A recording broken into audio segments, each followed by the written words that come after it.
And this is a reflection by Sister Ellen Mary Brenner, read by Sheila George. When I was in high school, and before I went to the convent, my mom had 5 strokes. In those days, they didn't have a lot of medication to treat strokes. They had very few.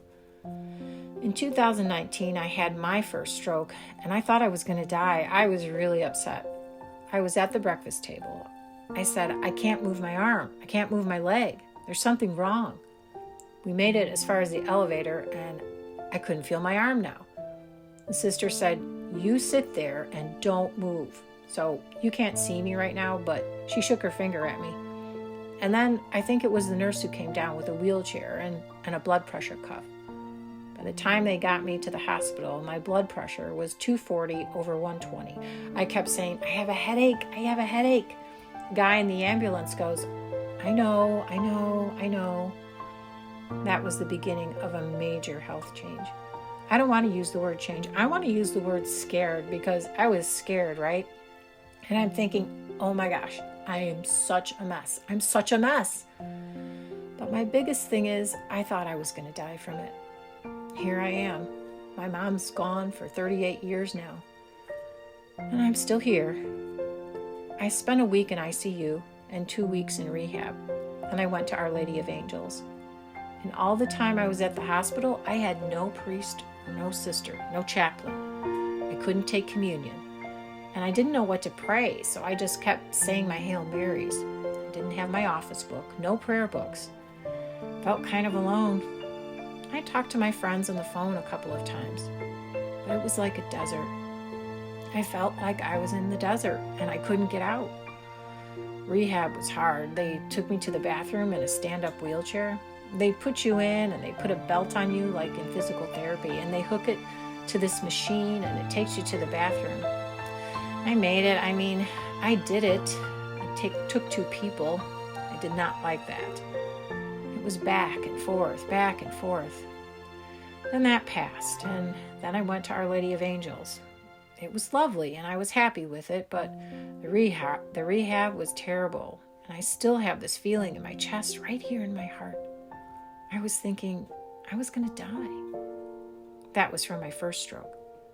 Thank God I was alive, but I kept thinking, I'm going to die. So when a sister came to see me, I said, I need to talk to somebody. And she said, okay, I'll help you. And so the first one who came to see me was my spiritual director. I said, I'm so afraid I'm going to die.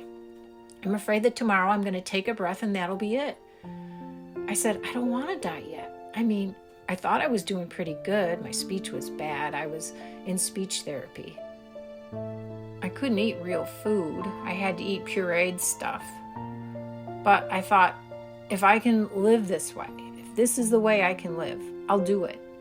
For 2 weeks, it was bad. It was terrible. Finally, it took more time. Then I talked to somebody else, and nothing against that first person, but I wanted an answer right now, yes or no. Finally, I figured it out. It was all real. I really thought I was checking out. Someone writes to me a couple of times, and that's sweet. If you called me, I could barely reach the phone anyway. It was very frightening. I tried to take a day at a time and then to take an hour at a time.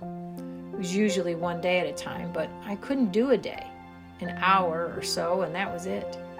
Then I came home to the mother house. So I got home and I was in a wheelchair, but I was also using this walker that I had, old blue walker with wheels.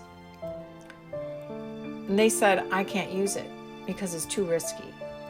I remember my mom being exhausted. I was thinking, how did she do this? She had 5 strokes. Well, like I said, that was back in the 70s, and they hardly had any medicine. They gave me some meds, and one of them makes you pee, and the other one was that one for brain swelling, and that can cause eye swelling. On the top of my head was where the blood clot was, right up here on top. And I had 2 blood thinners, and they said, we're going to try to solve this as quickly as possible. They said, whatever you do, don't fall or cut yourself, because it'll be a mess. So I never fell or cut myself. Well, I did a little bit, but it wasn't bad. It's the doctors and nurses. Every place was really kind and helpful to me. I still have headaches, and my mom had headaches all the time too. We had headaches, and they don't give you anything for them because they want the brain to be clear. So I just want to tell you, it was a long haul. You know what a long haul is? Some days I was really good, but some days I was real low. So what keeps you going? I had this beautiful rosary, Padre Pio, and I was praying that all the time. And a lot of times I didn't get it right, but I figured he knows what I'm trying to do. I don't get the mysteries right, and I don't even know what mystery I'm on. I keep saying the same one all the time.